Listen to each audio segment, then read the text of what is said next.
So hi, well, the Good Noise Podcast. I'm Shane, I'm Glory. and we're here with. Eric Nally of Foxy Shazam. And we're asking some questions today about their new album, The Heart Behead You. So congrats on that, by the way. How do you feel about the response to it so far? I feel like nobody knows about it. Fair enough. I mean, That's it? in complete defense, I didn't know about it until your publicist came to us about Exactly. it. But I enjoyed it. Well, thanks, man. Thank you. Yeah, I feel like once you hear about it, you enjoy it. But you know, I kind of like it. I like that it's under the radar, and it kind of makes it like I don't know, something to be discovered. Mm-hmm. Definitely. Yeah. Perfect. So is there any meaning behind the album title or cover art? Yeah, the album title actually means it's like to me it's always been like a cool way of saying may your heart be the guide. Okay. So like the heart behead you. Let your heart take away let your heart take away the head. Like don't overthink things. All right. It's such a tricky title because Glory was actually the one that pointed out to me. For the longest time, I thought it said "The Heart Behind You," just because I Yeah. didn't read it closely enough. It was I said to Glory, I was like, "This is gonna be awkward. I'm gonna fuck this title up 4 times in the intro." I'm glad You I got didn't. it first try. Yeah. But I was it's an interesting title, but took me a minute to actually read it correctly. That's another I mean that kind of to me sums up the whole album. It just kind of has this like when you see a movie and you're not sure about it right at first, but by the end of it you're like convinced. Mm-hmm. It kind of has that to me. Like this album kind of has this it grows on you and you discover things about it that you didn't know. And if the more attention you give it, the more you like it. Yeah. Absolutely. Sure. And is there any meaning behind the cover art? Well, that was more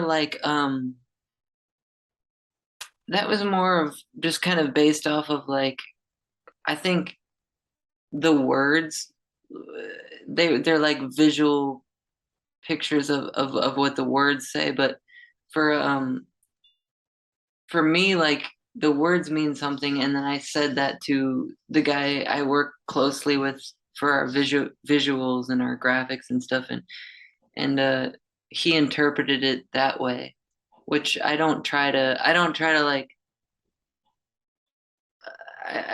I don't try to go in too hard on changing things to make it mean what I mean. I just let the art just kind of build and snowball and make it if somebody hears something and they're working with me artistically and visually, I usually want to hear, or I want to embrace what comes to them about it, and I think that's kind of what happened with that. Was the artwork doesn't necessarily directly depict what I had in my head, but I think upon someone hearing it that has a very artistic mind that I respect, he made his own interpretation about it and visually gave me something that I think is very cool and kind of surprised me in a good way. And, Yeah. yeah. It kind of shocks me that you're so hands off because I was looking through your socials and whatnot, and it looked like all the visuals are so cohesive. I thought that you would have more of a say in what kind of happens, and you weren't so up to the artist kind of thing. Well, that's an interesting statement, because what I've learned is that you can force that kind of thing, and you can act like you're hands on and be super criticizing everything that when you work with a collaborator. I consider myself an artist, and a visual artist at that, and a musical artist, but I think you're right about that. The observation is that I am very passionate about my visual art and like what the music, like what picture that paints and stuff. And so that's very important to me. But what I've learned is that if I force certain things, it doesn't end up being better. It ends up being forced. And Mhm. so I try to embrace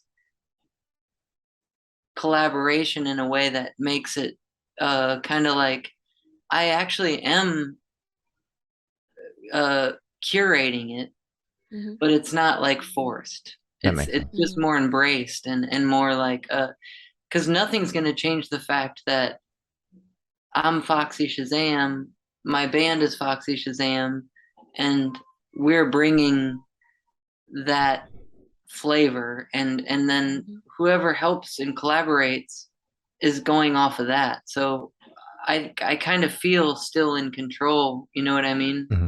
That makes sense. All right. So can you tell us a little bit about your writing process for this album? Um, I try to uh write on the acoustic guitar at first, and then bring with a smaller group, whether it might be our piano player Sky, it might be our trumpet player Alex, it might be our drummer Teddy, it might be our bass player Trigger Warning, and our guitar player Devin. I just try to start small and like raw and kind of like in a acoustic type vibe and get the idea and the structure, and then from there we go into the room all together with Mm-hmm. with the six of us, and we uh we bring it to life as a band, as a rock band, and feel that energy and make it like it totally changes from there, but it kind of like at least we got a starting spot. So Sure. is it a lot of jamming for you guys? At first, and then we refine it. Mm-hmm. We refine like it, and even with the words, like I'll be like just saying nonsense, like Mm-hmm. I'll just start with syllables, and like here I feel like this, like that's kind of like, I don't know if you guys have seen online, but like ah, that's kind of like our brand name for Foxy Shazam, and our label. But I saw that. that's just but ah, it's not, it's gibberish, but it sounds like something. And if you establish it, like I didn't take it far enough to like apply words to that, but if I wanted to, I could have. And that's usually what I do. I just kind of like do gibberish, and then I hear the syllables and apply the words to what it sounds like. And a lot of times, like, I surprise myself with that, and like, you know I say words that make sense. Fair enough. Fair enough. So what song off this album took the longest to write, and which one is your personal favorite? Hmm. Um, let's see, what took the longest to write? I would say that none of the songs on this album qualify as long, as I don't think any of those songs took a long time to write, Mm-hmm. because That's good. it would, but at the same time I could never have written those songs without being the age I was. Mm-hmm. Like, I feel like it took a lifetime to write those songs. Mm-hmm. But at the same time, I feel like we only got together for 2 weeks in the studio. Oh Oh wow. wow. You know what I mean? So on one hand, it didn't take long at all, but on the other hand, I never would have been able to write what those songs are, unless I went through all the things I went through and all the steps I went Mm-hmm. through, and as a band and as a personal musician. Mm-hmm. And I kind of feel like I could speak for the rest of the guys in the band, where we all come together with the right, with a certain type of experience we've had, to be able to appreciate and work together.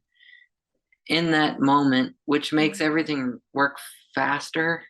Mm-hmm. You know what I mean? It's like kind of like if I didn't select, if we weren't the six guys we are, it would probably be a lot longer. Yeah. Definitely. Okay. And do you have a personal favorite? Yes.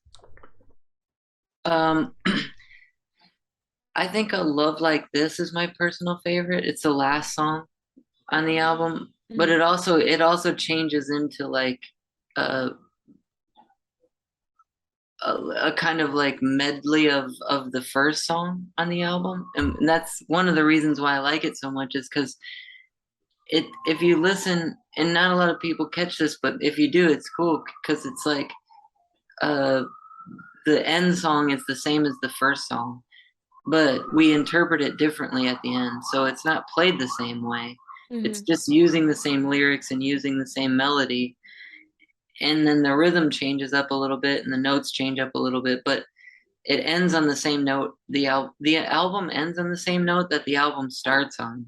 So I love when bands you do can that. do like a perfect loop, and it feels like it's just kind of like our goal is to kind of just connect them and make it all like loop, and so I like that song a lot because that was like, and just what it says, I think it's about losing a loved one and how you never really lose them. Like they might pass away or something, but their soul is with you always, and what their impression they left on you is with you always. And like people don't ever really die. Definitely. So how'd the track list for the album come about? Did you guys write the opener be the opener, closer be a closer, just shuffle around and see what fits? What was that process like? We actually we that one, I think I remember, like we wrote we wrote the 10 songs. We didn't have any more. There weren't any B-sides or anything. Like we literally just wrote those 9 songs, I think it is, and we kind of just had, like, I knew what the beginning one was and I knew what the end one was, and it was just a matter of filling in the middle. So we just kind of like felt the energy of the record and was like, well, what would feel good here and here, and yeah, and just kind of played it that way. And because I like to think about things like that, but then there's also like just this not overthinking it and just letting it just feel it. Like, how do you want to feel it? And and usually that's what at that point when I'm thinking about the sequence of the record, I just try to feel it. Fair enough. That's good. That's always a good way to go. Yeah. Thank you. Of course. So would you be able to tell us where Headspace was at while you were creating this record? Oh, I tell myself all the time that, like, I was born for this, like as soon as I didn't ever think about college, only not because I have anything against it, but just because, like, I wanted to experience things firsthand. And so, like, as soon as I got out of high school, we started touring, and I think I just feel like there's only one thing in this world that I'm career wise meant to do. Yeah. And every time we set out to make a record, I tell myself that. I'm just like, this is what you're here to do. Like, like you've blocked out 2 weeks for yourself to make music and record it and do the best you can, and just know that, like, it's too late to turn back now. Yeah. You found your calling. Yeah. What's that? You found your calling. Thank you. Yeah, I'm very grateful for that. Like, because I know some people that haven't yet, and that's okay too. It's never too late. It's like people find their calling when it happens, and I was very fortunate to find it early on. Yeah, absolutely. and to feel and to still feel passionate about it, you know. Mhm. Oh yeah, Yeah. for sure. So how do you recommend your fans to listen to this album for the first time? Should they do it in the car with friends, in the dark with headphones on? Is it a workout album, party album? What do you personally recommend? I recommend listening to our other records first Oh, okay. because I think it will guide you to this place where it's like, okay, if I heard this at the beginning, I would have a different impression, but now that I've heard this trajectory of this band, this makes a lot more sense now.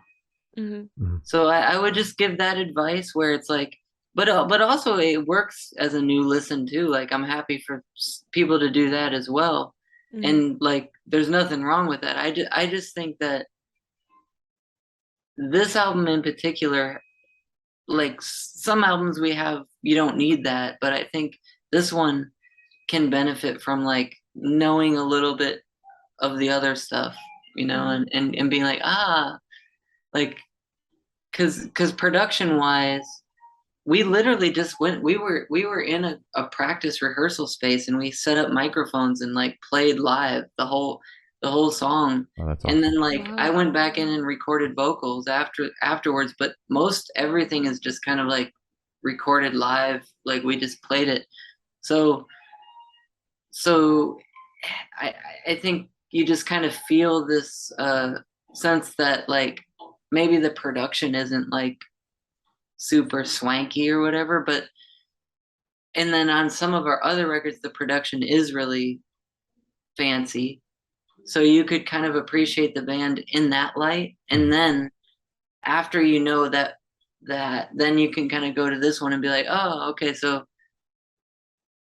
just there's a rawness to this record that I like, and I think Hmm. it's a good thing." But I think it's easier to digest once you know like, you know, other things about the band. Yeah. Yeah. So do you recommend like they listen to your entire discography in like one sitting, or should they like spread it out? um I wouldn't want to make anybody sit down and listen to 7 albums in a row, but but I think like you could. What I like to do is put Spotify or iTunes or whatever streaming service or whatever. Even if Hmm. you're just if you have a record collection, whatever, just like shuffle.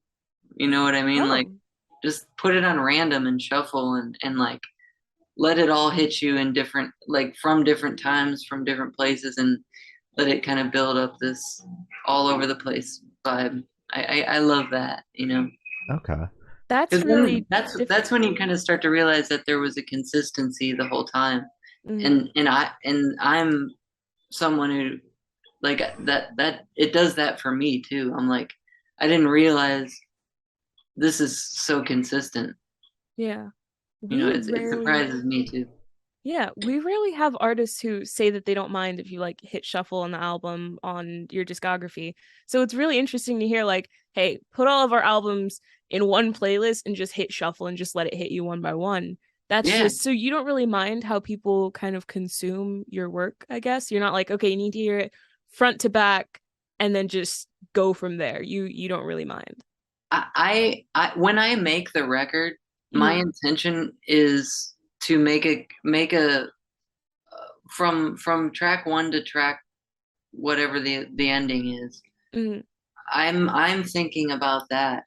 But what I've realized with like the artists I listen to and the people I like is like I don't necessarily even though I appreciate that they put that intention into the album itself. Hmm. I kind of like hearing bits and pieces from different times of their career because then it kind of fills in more of a bigger picture for me and I can kind of feel things in different ways even if it's new. Like I like listening to a song from 2023 or 22 or whatever and also listening to the same artist that released a song, you know, 10 years ago or something and just Hmm. kind of like letting them be back to back and being like, "Oh, this still feels like Prince." Mhm. You know, Yeah, like it's just it's cool. Hell yeah. for sure. And you mentioned the album was recorded live. Is that the first time that you guys have done something like that, or is that like how you record your records? No, Gonzo, which was I believe 2021 maybe, or no, wait, hang on, 2018 or something. I can't remember, but we did that. That was our first live album, and that was live, like even my vocals. For Hmm. Heart Behead You, I mentioned that I went back and recorded the vocals in the studio. And then, but for Gonzo, that wasn't the case. Gonzo was I was live there with them all in the same room at the same time, and there's only one track of the vocals. Mm-hmm. So, and that's Steve Albini, who's produced like, well, he doesn't produce. He's more of an engineer because he's kind of hands off on that, and proudly so.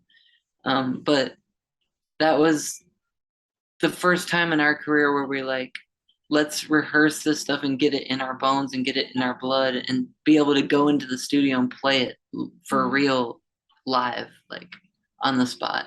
Okay. Yeah, All right. it's very sick. So this one to be super, super quick, off the top of your head, I want you to describe this album for new listeners in 3 words. No more, no less. The Heart Behead You in Describe the Heart Behead You in 3 words. Yes. Hmm. Um, I would say, hmm. Oh, this is so hard. But you said not to overthink it, right? Yeah, off the top of your head. Um, in the moment. Okay. That's perfect. Do That is perfect. you want to explain that, or are we just going to leave that there? I kind of think that it's just like it was in the moment for everyone in the band because we got together for 2 weeks at a studio. Like I said, I had me and individual band members had prepared ideas, but they weren't like fully formed. They were just ideas, structures, and guidelines. And then we spent 2 weeks together in the studio, and we were all just in the moment, and we did the best we could in that moment.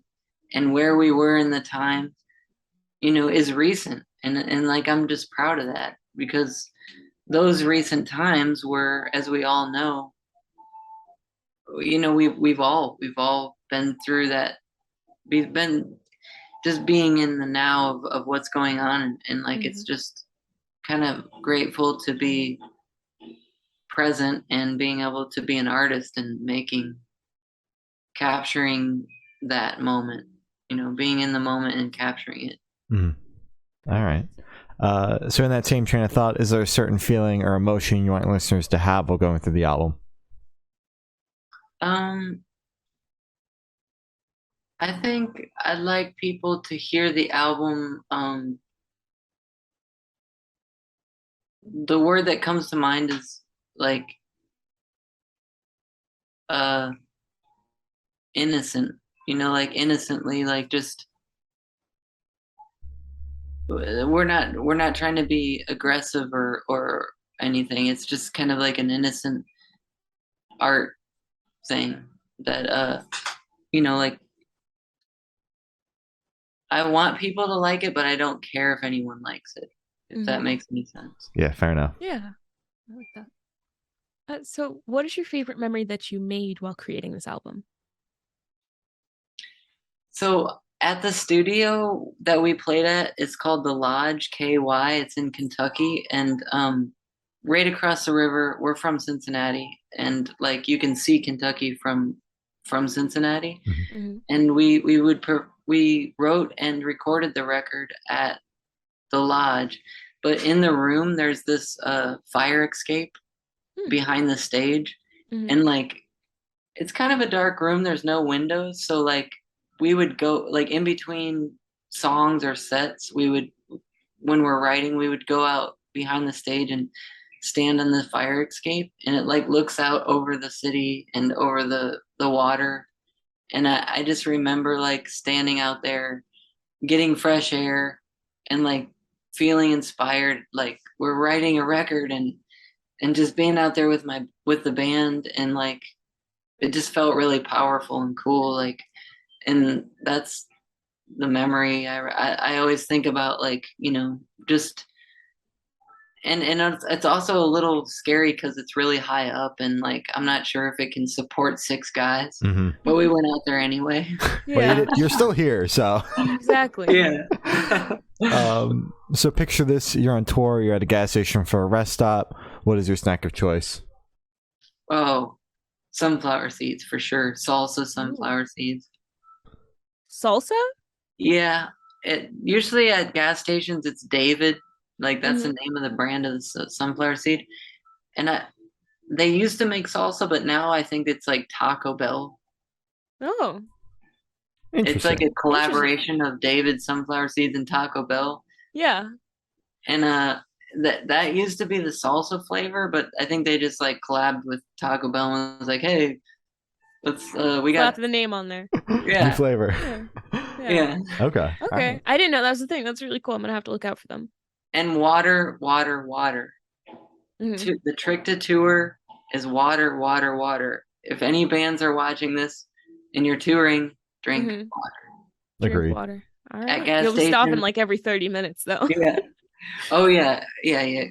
That's the only downside about being hydrated is how much you have to pee. Need a bucket. Yeah, everybody has a bottle. Anyways, so on the topic of food, if the band was a dish, what dish would the band be and why? Oh, interesting. Oh, water. Water? So like ice? Yeah, ice. It could be ice or steam. Okay. Or all the forms of water. We're talking like a snow cone, or you just I'm because it's like do you probably eat water? Maybe I guess you digest it, but I was just thinking of Bruce Lee because he was like, "Be like water, my friend." Mm-hmm. That's what he said. Okay. So, okay. We'll take it. I mean, you kind of just you digest water, right?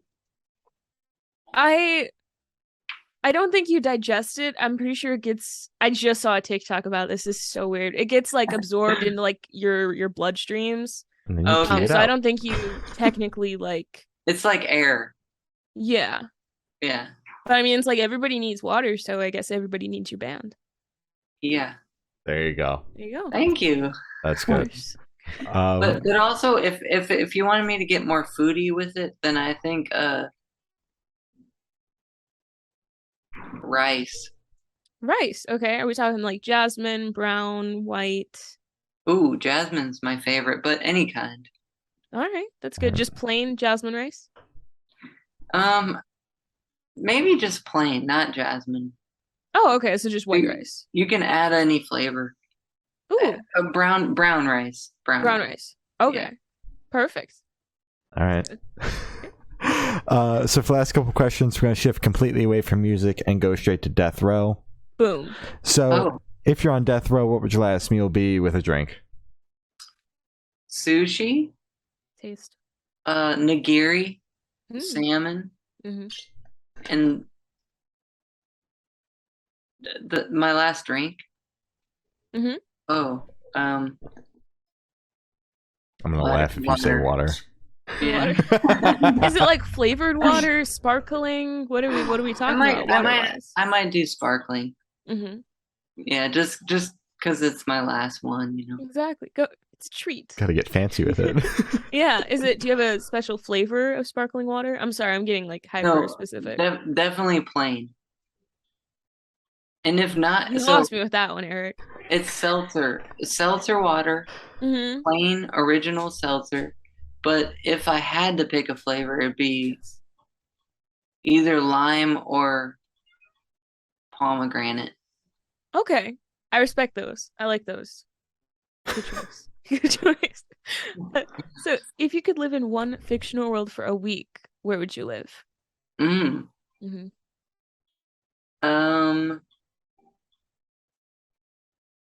Alice in Wonderland. Ooh, That shit That's terrified me when I was a kid. I've never Me seen too. it. Me too. So I have the honor of asking the last question, and every single person that we've spoken to have said that it is the most important question. What's your favorite color? Ooh. Is black a color? I'll say yes. Gloria will say no. Yeah. Yeah, I'd say black and green. Oh, okay. Thank you. There we Thank go. you for providing two answers. One I will accept. Yeah, I like, I think black and white is like palette, like a canvas. And then I think like colors, green for sure. All right. All right. Perfect. All right. So as I said, that's all the questions we have today. Is there anything that you would like to plug?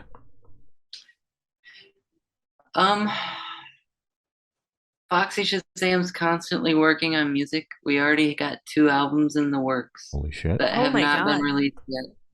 So please just keep being on our keep checking us out. Hell yeah. That's impressive. It's crazy. Well, thank you for now. This has been Eric from Foxy Shazam, and we have been the Good Noise Podcast.